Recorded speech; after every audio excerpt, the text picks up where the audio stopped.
117 কোটির সাইবার প্রতারণা।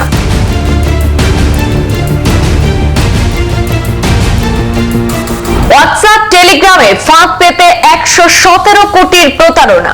প্রতারণার শিকার দেশের প্রায় 4,000 মানুষ। সাইবার জালিয়াতি রুখতে কঠোর কেন্দ্র।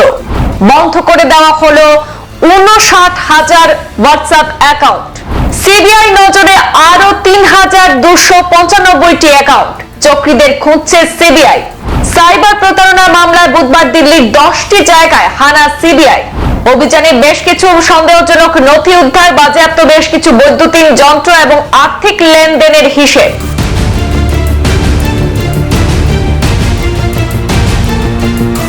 টেলিগ্রাম হোয়াটসঅ্যাপে ফাঁদ পাতা হয়েছে। 117 কোটি টাকার সাইবার প্রতারণা ধরা পড়েছে। তদন্তে নেমে চক্ষু চড়কগাছ কেন্দ্রীয় তদন্তকারী সংস্থা সিবিআই এর।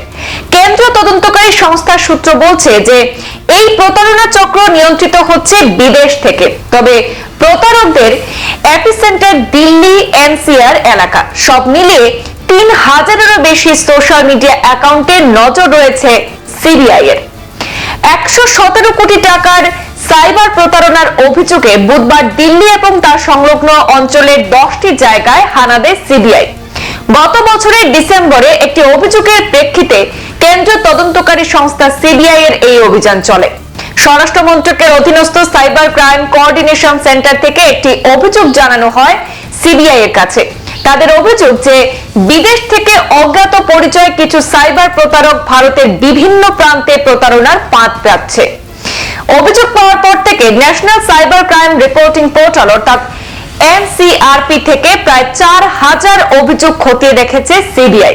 অভিযোগ জানাচ্ছে যে সিবিআই জানিয়েছে ওই প্রতারণা চক্রটি পরিচালিত হয় বিদেশ থেকে। দুবাই সহ আমির শাহের কয়েকটি শহর থেকে বিভিন্ন ওয়েবসাইট, টেলিগ্রাম এবং হোয়াটসঅ্যাপ ব্যবহার করে সাধারণ মানুষকে বিভিন্ন ধরনের টোপ দেওয়া হয়। কখনো কাজের টোপ, কখনো সামান্য বিনিয়োগে বিরাট রিটার্নের টোপ। আর সেই সব ফাঁদে পা দিয়ে ব্যক্তিগত তথ্য দিলেই সর্বশান্ত হতেন প্রতারিতরা।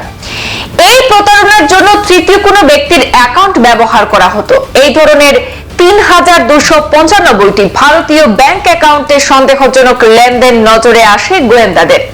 সিবিআই এর সন্দেহ দুবাই সহ সংযুক্ত আরব আমিরশাহীর অন্য কিছু জায়গা থেকে এই চক্রকে নিয়ন্ত্রণ করা হচ্ছিল। কখনো আংশিক সময়ের কাজে টোপ দেওয়া হতো, কখনো বেশি লাভে প্রলোভন দেখিয়ে বিনিয়োগ করানো হতো। এই প্রতারণা চক্রের জন্য ব্যবহার করা হতো তৃতীয় কোনো ব্যক্তির ব্যাংক অ্যাকাউন্ট। তদন্ত শুরুর পর 3,295টি ভারতীয় ব্যাংক অ্যাকাউন্টে সন্দেহজনক লেনদেন নজরে আসে গোয়েন্দাদের।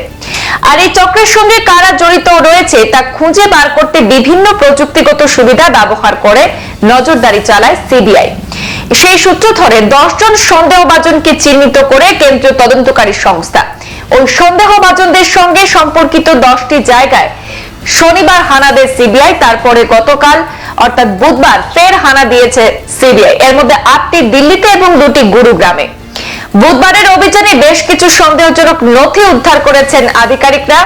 এছাড়া বেশ কিছু বৈদ্যুতিন যন্ত্র এবং আর্থিক লেনদেনের হিসেবও বাজেয়াপ্ত করেছেন তদন্তকারী আধিকারিকরা। সংবাদ এই পর্যন্তই। ফিরছি পরবর্তী অন্যান্য আপডেট নিয়ে। সাথে থাকুন।